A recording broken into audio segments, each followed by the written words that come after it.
2025 жылы агенттік жетекші шетелдік қаржы реттеушілерімен халықаралық ынтымақтастықты кеңейтіп, 7 өзара түсіністік туралы меморандумға қол қойды.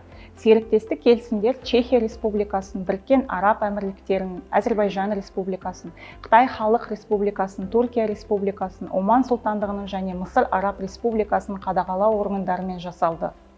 Меморандумдардың бір қатары Қазақстан Республикасының ұлттық банкімен бірлесіп, үш жақты форматта қол қойылды.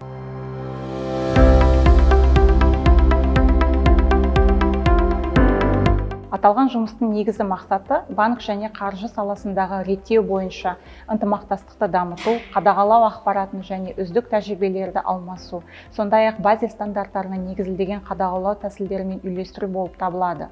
Сонымен қатар финтехті реттеу және цифрлық шешімдерді енгізу мәселелеріне ерекше назар аударылды. Жетекші халықаралық қаржы реттеушілерімен ынтымақтастықты дамыту, ұлттық реттеу жүйесін халықаралық стандарттарға сәйкес жетілдіруге, қаржы нарығының тұрақтылығын нығайтуға және Қазақстан Республикасының қаржы нарығына деген сенімді арттыруға ықпал етеді.